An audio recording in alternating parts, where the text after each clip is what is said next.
Chapter 9 भ्रमण। रुद्रोत्सव में अब कुछ ही समय शेष रह गया था। प्रत्येक कार्य समयावधि के अंतर्गत हो रहा था। अतिथियों के लिए उच्च कोटि की व्यवस्थाएं की जा रही थी। प्रत्येक गृह एवं नगर के जो भी अतिथि वहां पधारने वाले थे, उनके लिए उन्हीं के अनुसार भोजन एवं निवास की व्यवस्थाएं की गई थी। परंतु कार्य अभी संपन्न नहीं हुआ था और यही कारण था कि सभी अत्यधिक व्यस्त थे। नंदी भी। भवन में तीव्र गति से भागते हुए नंदी को शिव देख लेता है और उसे पुकारता है, नंदी। शिव की ध्वनि नंदी के मस्तिष्क में स्पष्ट रूप से संरक्षित थी। शिव ने उसे कभी पुकारा हो और उसने न सुना हो, इस बात की प्रायिकता शून्य थी। वो शिव के स्वर सुनते ही तुरंत रुककर शिव की ओर आ जाता है। प्रणाम राजकुमार। नंदी प्रणाम करते हुए कहता है, मैं तुम्हारे लिए राजकुमार कब से बन गया नंदी? शिव मंद मुस्कान के साथ कहता है, अब आप सभी के राजकुमार हैं, समस्त कैलाश के, और मैं भी एक कैलाशवासी हूं। यदि कैलाश मुझे अपना वासी मानता हो तो तुम उतने ही कैलाशवासी हो जितना कि मैं हूं। कदापि ऐसी बात न कहना। और रही बात मुझे राजकुमार कहने की, तो मेरे लिए यही महत्वपूर्ण है कि तुम मेरे साथ हो। मुझे किस नाम से पुकारते हो यह महत्वपूर्ण नहीं है। शिव ने नंदी के कंधों पर अपने हाथ रखते हुए कहा। नंदी ने सम्मान में अपना मस्तक झुका लिया तो शिव आगे बोला, अब बताओ, इतनी शीघ्रता से कहा जा रहे हो? न आज प्रातः तुम मुझसे मिले, न अपराह में, इतना कहा व्यस्त हो? महाराज ने सारी व्यवस्थाओं को पुनः देखने का विचार किया है और आज रात्रि वो सारी व्यवस्थाओं को स्वयं देखने आएंगे। आप जानते हैं, यदि एक पाषाण भी अपनी स्थिति पर न हो तो महाराज का क्रोध परम काष्ठा पर होता है। अतएव मैं सभी व्यवस्थाओं को महाराज से पहले देख लेना चाहता हूं। अति उत्तम। तुम निसंदेह अपने कार्य में श्रेष्ठ हो। शिव ने पुनः नंदी की प्रशंसा करते हुए कहा। आप कहाँ जा रहे हैं? नंदी ने शिव से प्रश्न किया। मैं अपने भवन में जा रहा हूं। आज प्रातः से ही मेरा चित्त कहीं नहीं लग रहा है। शिव ने मुख से श्वास छोड़ते हुए एवं अपनी भ्रिकुटियों को सिकोड़ते हुए कहा, तो आप भी मेरे साथ चलिए।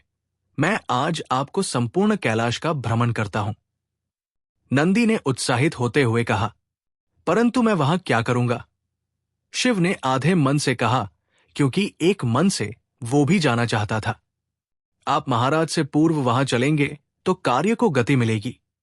आपको देखकर कारीगर उसी प्रकार अपने कार्य की गति को बढ़ा लेंगे, जिस प्रकार घी डालने पर अग्नि अपनी ज्वालाओं को बढ़ा लेती है। तुम पर राजनीति का प्रभाव पड़ने लगा है नंदी। शिव और नंदी दोनों हंसने लगते हैं और वहां से सीधा उस स्थान पर जा पहुंचते हैं जहां पर कार्यक्रम का प्रारंभ होने वाला था। रुद्र मंदिर के निकट ही एक समतल मैदान था। ये मंदिर के प्रांगण में ही था। सर्वप्रथम वही जाकर दोनों रुके। यहां क्या कार्यक्रम निर्धारित है नंदी? शिव ने चारों ओर होते प्रबंध को देखा। उसने देखा कि वहां कई लोगों के बैठने की व्यवस्था की गई थी। अल्पकालीन व्यवस्था। तरह तरह की सजावटी वस्तुओं को लाया गया था। कृत्रिम अग्नि तेज का प्रयोग करके वहां कई मनमोहक प्रकाश की व्यवस्थाएं थी। उसने देखा कई जन अनेक कार्यों में व्यस्त थे। इन्हें इस प्रकार जिज्ञासु देखकर वो स्वयं को रोक नहीं पा रहा था। इसीलिए उसने नंदी से ये प्रश्न पूछा था, यहां से ही उत्सव का प्रारंभ होगा। रुको, मैं यहां के प्रमुख प्रभारी को बुलाता हूं। इससे हमें उत्सव के बारे में भी पता लग जाएगा एवं यह भी पता लग जाएगा कि कितने समय में यह स्थान कार्यक्रम हेतु स्वीकार्य होगा।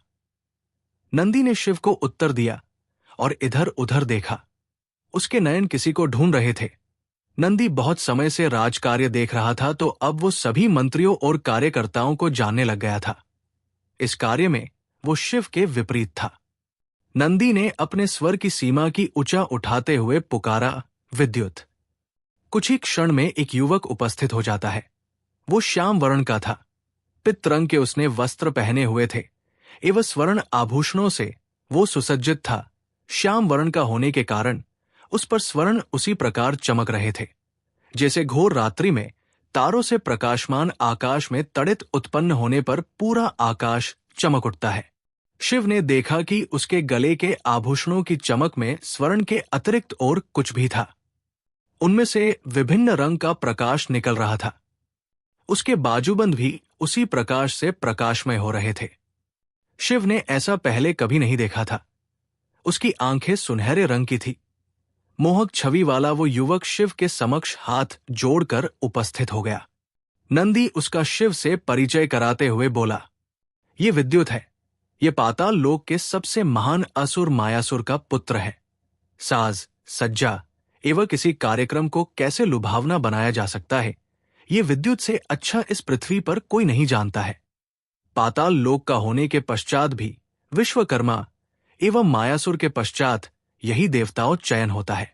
विद्युत अपनी प्रशंसा सुनकर लज्जित होते हुए बोला, प्रणाम राजकुमार।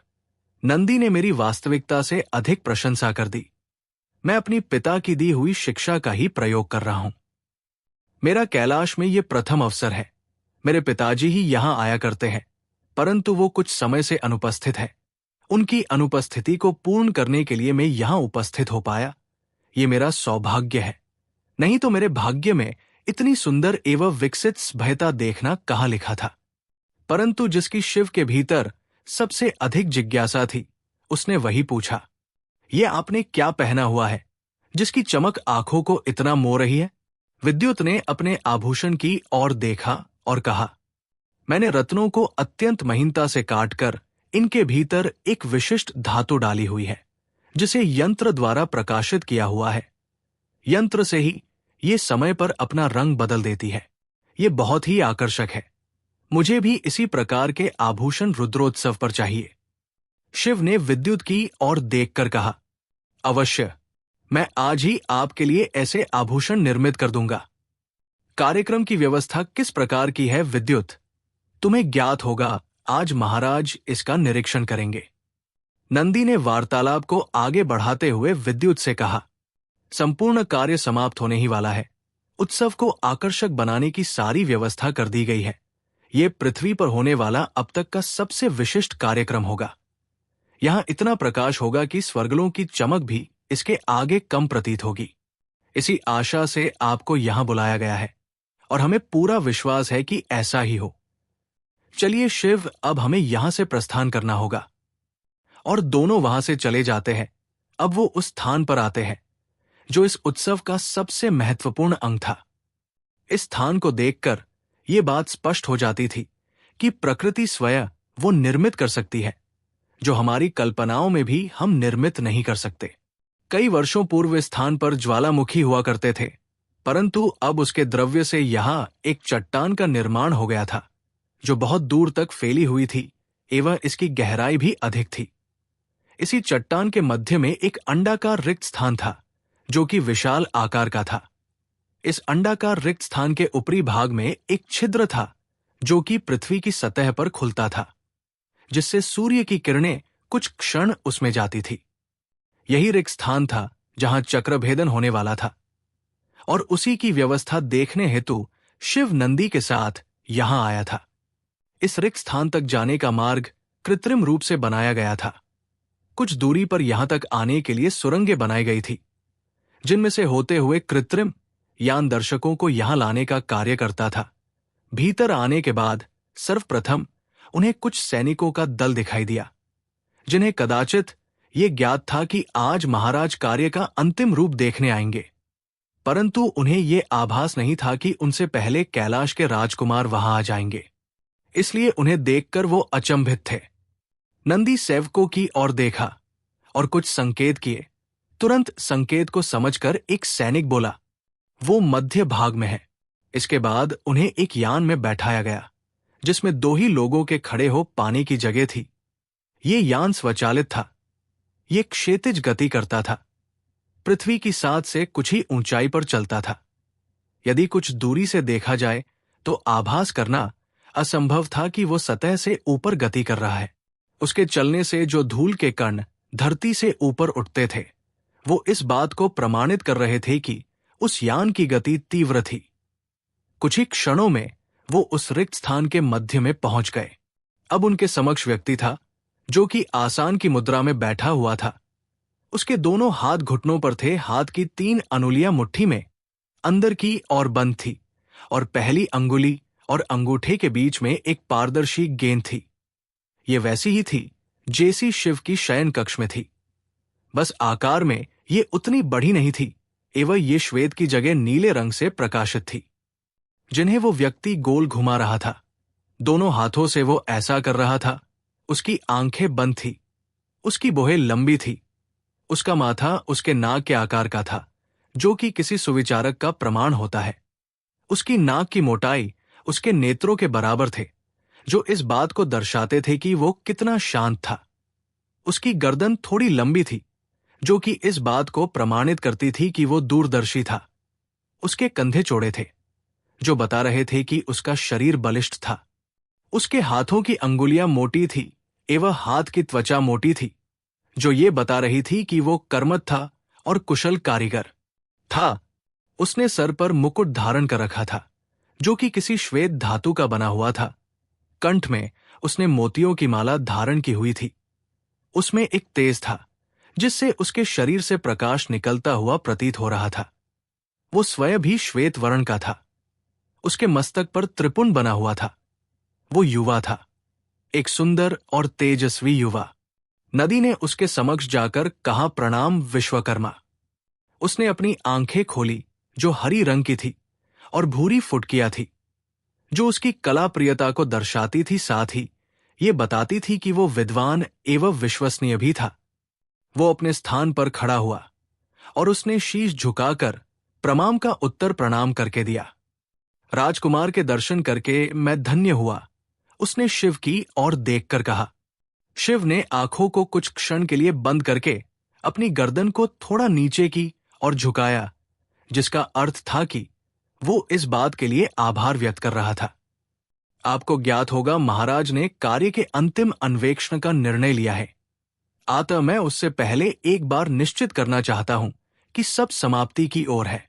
नंदी ने विश्वकर्मा से कहा, कार्य समाप्त हो चुका है, बस ऊपरी भाग का कुछ कार्य शेष है।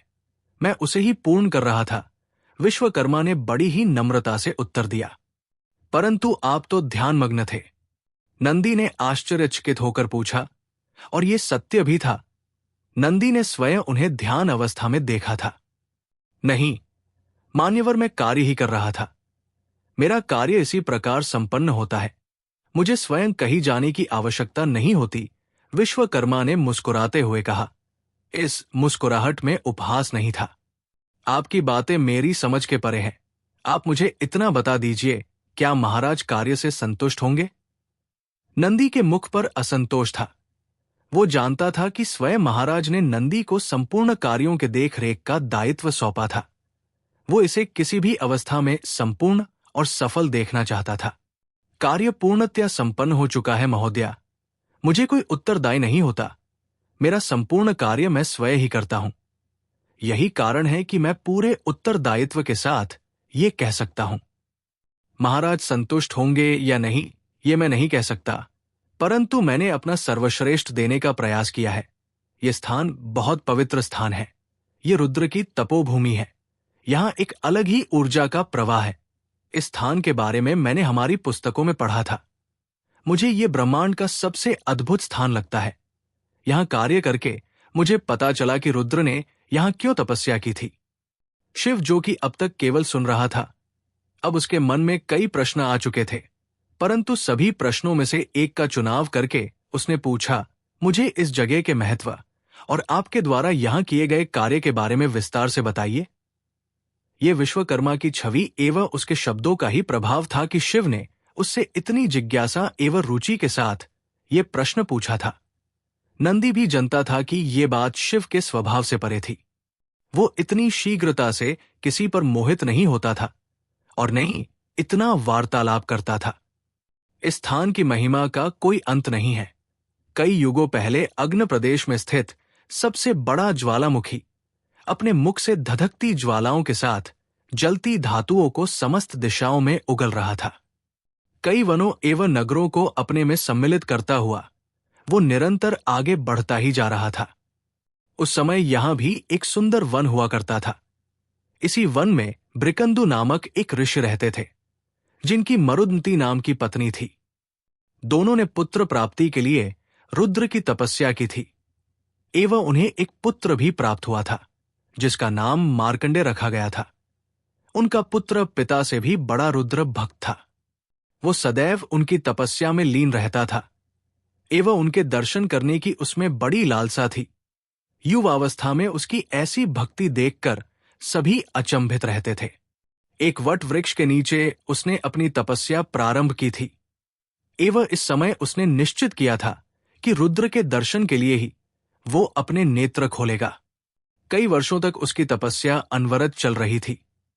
धीरे धीरे ये बात शीघ्रता से विस्तारित होने लगी कि काल के रूप में स्वयं यम अग्नि का स्वरूप लेकर सबको भस्म करते हुए निरंतर आगे बढ़ रहे हैं एवं शीघ्र ही ये स्थान भी उस गर्म धातु के नीचे समाहित होने वाला था। कई जन मार्कंडेय के पास उसे उठाने हेतु आए। उनकी माता ने कई बार आग्रह किया, परंतु पिता ये जानते थे कि वो हठी बालक है, अतः उन्होंने अधिक प्रयास नहीं किया एवं सभी जन उस स्थान से प्रस्थान कर गए। जब वो धातु मार्कंडेय तक आई तो उसे इसकी ऊर्जा का अनुभव हुआ। वो इतनी गर्म थी कि सभी को अपने भीतर समाहित करती जा रही थी। क्या वृक्ष, क्या पर्वत, क्या शिलाएं, सभी उसमें समाहित होते जा रहे थे। परंतु मार्कंडेय न उठने के लिए स्वयं को वचनबद्ध था। उसे मृत्यु स्वीकार्य थी, परंतु वो रुद्र के दर्शन से पूर्व और कुछ नहीं देखना चाहता था। रुद्र उसकी भक्ति से प्रसन्न हुए। वो उसके सामने उपस्थित हुए। उन्होंने अपने दोनों हाथों को बाहर की और खोलकर घुमाया तो एक अंडाकार आकृति बनी और बढ़ती गई। जहां जहां वो जाती गई वहां से वो धातु दूर होती चली गई। एवं ये जो आकृति आप यहां देख रहे हो, ये उसी ऊर्जा का रूप है। रुद्र ने उन्हें प्रसन्न होकर दीर्घायु प्रदान की।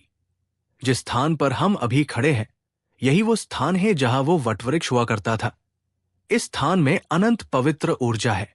इसकी ऊर्जा का यदि कुछ अंश भी हम प्रयोग कर पाए तो कल्पनाओं के नए द्वार उपस्थित हो जाते हैं। उसके बाद यहां अलग अलग काल में भिन्न भिन्न प्रकार से इस स्थान का प्रयोग किया गया, परंतु कई समय से यहां चक्रभेदन खेला जाता है। ये एक प्रकार का खेल है जिसमें कल्पनाओं का प्रयोग किया जाता है। मैं अभी इसका रहस्य आपको नहीं बता सकता, क्योंकि मैंने इसमें कुछ बदलाव किए हैं। मुझसे पहले जिन विश्वकर्मा ने इसे बनाया था, उन्होंने यहां अद्भुत कार्य किया था। यहां बदलाव करना मेरे लिए एक चुनौती थी। यहां 8 स्तंभ बनाए गए हैं, जिन्हें आप अपने समक्ष देख सकते हैं। इन्हें 8 दिशाओं में बनाया गया है। इनके ऊपर धातु से निर्मित कक्ष बनाए गए हैं। खेल के प्रतिभागी यही से इस खेल में भाग लेंगे।